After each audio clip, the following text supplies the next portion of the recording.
जय श्री कृष्णा, जय श्री राधे। कैसे हो दोस्तों आप सभी? उम्मीद करती हूँ आज सब बहुत ही बढ़िया होंगे। माता रानी की, भगवान श्री कृष्ण की और आपके पूजनीय राधे की आपका सदैव सदैव सदैव कृपा बनी रहे, यही मैं आशा और मंगल कामना करती हूँ दोस्तों। चलिए आज हम बात करेंगे दोस्तों नेगेटिव ऊर्जा की।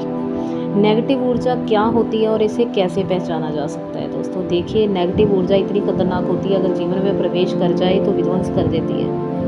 अच्छे से अच्छे इंसान को बुरा इंसान भी चंद सेकंडों में बना सकती है दोस्तों। इतनी खतरनाक होती है नेगेटिव ऊर्जा। ये आती कहाँ से है और इसको कैसे पहचाना जा सकता है? कई बार नेगेटिव ऊर्जा हमारे अंदर ही होती है, हमारे विचार ही हमारे नेगेटिव हो जाते हैं। और कई बार क्या होता है कि हम बाहर से कोई नेगेटिव ऊर्जा, जैसे कोई गंदी ताकत, कोई गंदी शक्ति अपने साथ ले आते हैं, ठीक है। तो ये ज़रूरी नहीं है कि वो कोई आत्मा या कोई गंदी शक्ति हो, वो हमारे विचार भी हो सकते हैं। आखिर हमारे विचार इतने गंदे क्यों हो जाते हैं? इतनी नेगेटिव सोच हमारी क्यों हो जाती है कि हम हर पॉजिटिव चीज़ को नेगेटिव ही लेते हैं दोस्तों। चलिए, फिर भी कुछ कुछ बातें ऐसी होती हैं जो कि साइंस भी इनकार नहीं कर सकती दोस्तों। क्यों नेगेटिव ऊर्जा होती है और इसमें कोई संशय नहीं है। सबसे पहला पॉइंट, आप जब भी नेगेटिव ऊर्जा आपके साथ होगी, आप पूजा करना छोड़ दोगे। आपका दिल नहीं करेगा कि आप बैठकर पूजा करो, ठीक है। दूसरी बात, आपको बहुत ही गंदे और बुरे सपने आएंगे। आपको इतना डर लगेगा, इतना डर लगेगा, आपको बहुत ही गंदे गंदे और बुरे सपने आएंगे और आप घबरा कर उठ जाओगे और इधर उधर देखने लगोगे। तीसरी बात, आपका किसी से बात करने का मन नहीं करेगा, आपको भूख नहीं लगेगी, खाना खाने को आपका मन नहीं करेगा। आपने देखा होगा कि जैसे किसी का खाना खाने को मन नहीं करता तो बोलते हैं इसको नज़र लग गई। नज़र दैट मीन्स कि उसको एक ऐसे व्यक्ति की नज़र लगी है कि जो उस चीज़ को तरस रहा है, लेकिन वो चीज़ उसके पास नहीं है, तो वो सोच रहा है कि हाँ इसके पास है, वाह ये इसकी लाइफ कैसी कितनी अच्छी है ना, काश मेरी लाइफ ऐसी होती। तो ऐसे व्यक्तियों की भी हमें नज़र भी लग जाती है, जिसको हम नज़र दोष भी बोलते हैं। आपको भूख नहीं लगेगी, आपकी आंखें काली, लाल या पीली पड़ सकती हैं। आपकी आंखों में किसी भी प्रकार की कोई चमक, कोई रौनक नहीं रहेगी। शरीर आपका कमज़ोर होने लगेगा, काम करने को मन नहीं करेगा, ठीक है। काम करने को बिल्कुल भी आपका मन नहीं करेगा। बड़ों की आप बात टालोगे, बड़ों की बात नहीं मानोगे। हर वक्त मन घबराया सा रहेगा, जैसे कुछ होने वाला है, कुछ हो जाएगा, होने वाला है, हो जाएगा। ऐसा लगेगा जैसे कोई चीज़ आस पास आपके घूम रही हो और आपको ऐसा लगेगा कि जैसे मैं सुरक्षित नहीं हूँ। चलते फिरते जैसे ऐसे लगेगा कि जैसे कोई भयंकर सपना आप अपने आँखों से देख रहे हो। घर में खून के छींटे आना, घर में गंदी गंदी बदबू आना। सफाई के बावजूद भी आपके घर में अगर बदबू आए तो आप मान लीजिए कि आपके घर में कोई ना कोई नेगेटिव ऊर्जा प्रवेश कर चुकी है। बार बार आप नया कपड़ा लाओगे, वो ख़राब हो जाएगा, रंग लग जाएगा, फट जाएगा या किसी को देना पड़ जाएगा। ये चीज़ें बहुत बहुत बड़ा पॉइंट है जो आपके घर में कंटिन्यूसली अगर ऐसी चीज़ें हो रही हैं तो आप डेफिनेटली मान जाइए कि कुछ ना कुछ तो गलत है। कोई काम करने को मन नहीं करेगा, मुंह से अचानक गालियाँ निकलनी शुरू हो जाएंगी। जब भी बोलोगे गंदा बोलोगे, आप कोई ना कोई ऐसा बात बोलोगे जो किसी का दिल दुखा दे। आपसे लोग कटने लगेंगे, लोग कटेंगे तो आपका जो सामाजिक दायरा है वो भी खराब हो जाएगा, ठीक है। आप देखोगे कि धीरे धीरे आप सबसे कट के अकेले रहने लग जाओगे। आपको अकेला रहना पसंद होगा। अकेले रहते रहते रहते आप खाना पीना सब कुछ अकेले करने लग जाओगे। आपका कोई काम नहीं बनेगा, आप बहुत मेहनत करोगे लेकिन आपका कोई भी काम नहीं बनेगा। घर का नॉर्मली कोई ना कोई सामान टूटता रहेगा, जैसे शीशा हो गया, कोई भी घर की वस्तु हो गई, नई लाई वो टूट गई। ऐसा लगेगा कि कोई भी चीज़ लाओ बस टूट जाती है, लाओ ही मत। इससे अच्छा तो हमारे घर में तो बस नुकसान पे नुकसान ही हो रहा है। घर में लड़ाई होगी, ठीक है। घर में कंटिन्यूसली किसी न किसी बात पे लड़ाई होने लगेगी, बहस होने लगेगी। कोई ना कोई व्यक्ति हर वक्त बीमार घर में लम्बा पड़ा ही रहेगा, ठीक है। कोई ना कोई बिस्तर पकड़ के पड़ा ही रहेगा। उसको दवाई भी करवाओगे, उसका इलाज भी करवाओगे, लेकिन सब व्यर्थ चला जाएगा। आपका पैसा पानी की तरह मिट्टी के भाव चला जाएगा और आपको कुछ समझ नहीं आएगा कि आखिर हमारे जीवन में हो रहा है तो क्या हो रहा है।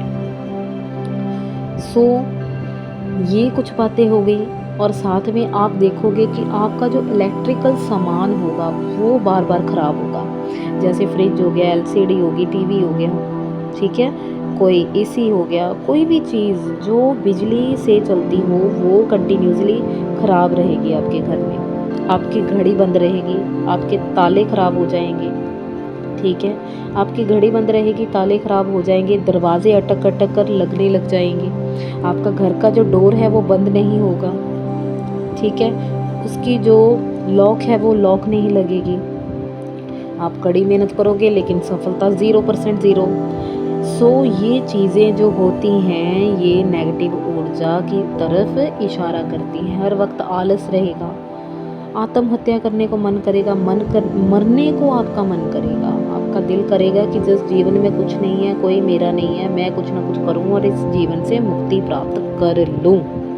ठीक है दोस्तों, ये चीज़ें हैं जो नेगेटिव हैं, जो हमारी सोच को नेगेटिव कर देती हैं और हम सोचते रह जाते हैं कि नहीं नहीं मेरे साथ तो कुछ अच्छा हो ही नहीं सकता, मैंने तो जीवन में दुख ही देखे हैं, मैं कभी जीवन में आगे नहीं बढ़ सकता, मेरा जीवन तो ऐसे ही चलेगा, बस मैं तो कुछ ऐसा करूं कि यहाँ से भाग जाऊं।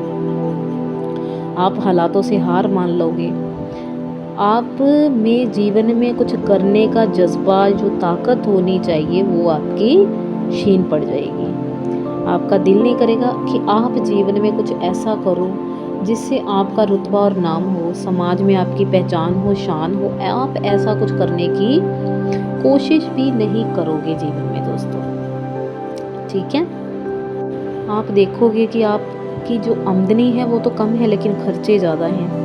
आए दिन कोई ना कोई मुसीबत, आए दिन कोई ना कोई खर्चा आपके सिर पर पड़ा ही रहेगा। आप जितनी सेविंग करोगे वो सारी आपकी कहीं ना कहीं निकल जाएगी और आपके पास मुश्किल समय के लिए 2 पैसे भी नहीं होंगे आपके पास। बिना किसी बात के आंखों से पानी आना, रोना, रोते रहना और खुद को ही कोसना, दूसरों को कोसना और ऐसा सोचना कि मेरा तो जन्म ही व्यर्थ है, मेरा तो जीवन ही व्यर्थ है। सो ये जो पॉइंट है ना दोस्तों, ये बहुत ही इम्पॉर्टेंट पॉइंट है। अगर आपके साथ ऐसा कुछ हो रहा है तो डेफिनेटली आपको अपने जीवन की तरफ ध्यान देने की ज़रूरत है। क्यों? अगर आप ध्यान नहीं दोगे तो डेफिनेटली आप आज नहीं तो कल कुछ ना कुछ लाइफ में वो करोगे जो आपके जीवन या आपके परिवार, आपके भविष्य के लिए सही नहीं होगा। अब बात करते हैं कि हम इन चीज़ों से बचेंगे कैसे, ठीक है। पहली बात आपने हनुमान जी की आराधना करनी है। हम सभी जानते हैं कि हनुमान जी की आराधना करने वाले व्यक्ति को किसी भी प्रकार का कोई भी कष्ट नहीं हो सकता। हम सभी जानते हैं कि हनुमान जी एक ऐसे देवता हैं जो सर्वशक्तिमान तो हैं ही हैं, उनको सभी प्रकार से सभी देवी देवताओं का वरदान प्राप्त है। वो चिरंजीवी हैं और आज भी जीवित हैं। उनकी पूजा आराधना करना निश्चित तौर पर आपके जीवन को मंगलदायी बना सकता है। दूसरी बात, आपने तुलसी पूजन जरूर करना है। तुलसी को डेली जल डालें, अगर ना हो सके तो आप तुलसी का जो दीपक है वो डेली आप शाम को प्रज्वलित जरूर करें दोस्तों। सुंदरकांड का जाप करें, हनुमान बाहुक का पाठ करें अगर आप डेली, तो डेफिनेटली आपके सभी प्रकार की नकारात्मक ऊर्जा जो है वो दुम दबाकर भाग जाएगी दोस्तों। नवग्रह रक्षा स्तोत्र का पाठ भी आप जरूर करें। देव रक्षा स्तोत्र, किसी भी देव का अगर आप रक्षा स्तोत्र का जाप करते हैं तो आप डेफिनेटली मानकर चलिए दोस्तों, ऐसी कोई चीज़ नहीं जो आपको प्राप्त ना हो सके। आपकी रक्षा तो होगी होगी, साथ में आपके सभी प्रकार की मनोकामनाएं भी पूर्ण हो जाएंगी। कहते हैं ना, मंत्र से ज़्यादा, ठीक है, स्तोत्र और स्तोत्र से भी ज़्यादा रक्षा स्तोत्र जो है किसी भी देवी देवता का, वो बाध्य हो जाते हैं हमारी रक्षा करने के लिए, हमारे परिवार की रक्षा करने के लिए। सो अगर आप कुछ ना कर पाओ तो किसी भी देव, किसी भी आराध्य के आप एक रक्षा स्तोत्र का पाठ डेली ज़रूर करें, चाहे आपके पास वक्त हो या ना हो। डेली घर में नमक का पोछा लगाएं। नमक जो है ना दोस्तों, वो नेगेटिव ऊर्जा को सोख लेता है। किसी भी प्रकार की नेगेटिव ऊर्जा हो वो उसकी स्मेल से वहाँ से भाग जाती है। नमक का पोछा लगाना भी आपके लिए एक बहुत ही गुड ऑप्शन हो सकता है दोस्तों। बिना गैप डाले आप पाठ पूजा कीजिए। पाठ पूजा तो आपने बिल्कुल नहीं छोड़ना, चाहे आपका मन करे या ना करे। ठीक है। आपने बिल्कुल भी पाठ पूजा करना नहीं छोड़ना, क्योंकि पाठ पूजा करने से ही हमारी सभी प्रकार की नकारात्मक ऊर्जा होती है, जो शक्तियाँ होती हैं वो हमारे शरीर को छोड़कर वहाँ से चली जाती हैं। जब आपका मन करे कि मैंने पूजा करनी नहीं, अब भगवानों में या किसी भी देवी देवताओं में कुछ नहीं रखा, तो आप मान लेना कि आप पर कोई ना कोई नेगेटिव सोच, कोई नेगेटिव ऊर्जा आप पर हावी हो गई है। आप भैरव बाबा की पूजा कर सकते हैं, माँ काली की पूजा कर सकते हैं। माँ काली तो आप सभी ही जानते हैं कि माँ काली की पूजा करने वाले व्यक्ति को कोई नेगेटिव ऊर्जा घेर ही नहीं सकती। वो सात्विक और असात्विक दोनों देवियों में आती हैं, वो तो वहाँ से भी चीज़ को खींच लेती हैं जहाँ पर कोई भी देवी देवता नहीं जा सकता। इसीलिए देवी देवता अपने अवतार लेते हैं, क्योंकि उनके अवतारों में भी बहुत बड़ा कोई राज छुपा होता है, जो एक हम आम इंसान नहीं समझ सकते दोस्तों। सो आप माँ काली की पूजा करें, ठीक है। और सबसे बड़ी बात, आप जिसकी भी पूजा कर रहे हो, चाहे वो राधा कृष्ण की है, चाहे वो भगवान भोलेनाथ की है, चाहे हनुमान जी की है, चाहे माँ दुर्गा की है, चाहे श्री गणेश जी की है, चाहे वो विष्णु जी की है, चाहे लक्ष्मी की है, सरस्वती की है, किसी की भी है, लड्डू गोपाल जी की है, किसी की भी आप आराधना कर रहे हो दोस्तों, सभी देवता आपको सभी प्रकार की मुसीबतों से बचाने में सक्षम हैं, अगर आपकी श्रद्धा है तो। श्रद्धा है तो सब कुछ हो सकता है, अगर आपकी श्रद्धा नहीं है तो मैंने जो देवी देवताओं के नाम लिए वो आप उनको भी पूज लो, आपको उनसे भी कुछ भी प्राप्त नहीं होगा। श्रद्धा से ही सब कुछ प्राप्त होगा आपको, ठीक है। तो ये जो बातें हैं, ये जो पॉइंट्स हैं, ये आपको बताएंगे कि आपका जीवन किस तरफ जा रहा है, किस दिशा में जा रहा है, ठीक है दोस्तों। बस आप अपने इरादे का नाम जपते रहें, पाठ पूजा करना ना छोड़ें और अपने मन को पॉजिटिव रखने की कोशिश करें कि नहीं, मुझे कोई दिक्कत नहीं है, मैं ठीक हूँ बिल्कुल, कोई भी नेगेटिव ऊर्जा मेरे मनोबल को तोड़कर मुझे हरा नहीं सकती, मेरे जीवन का विध्वंस नहीं कर सकती। सबसे बड़ी जीत तो इंसान की तब होती है दोस्तों, जब वह भीतर से मजबूत होकर अपनी बुराइयों से लड़ने की कोशिश करता है। भगवान भी उसी की मदद करते हैं जो खुद स्वयं अपनी मदद करता है दोस्तों, ठीक है दोस्तों। चलिए दोस्तों, फिर मिलेंगे नेक्स्ट वीडियो में, तब तक के लिए जय जय श्री कृष्णा, जय जय श्री राधे।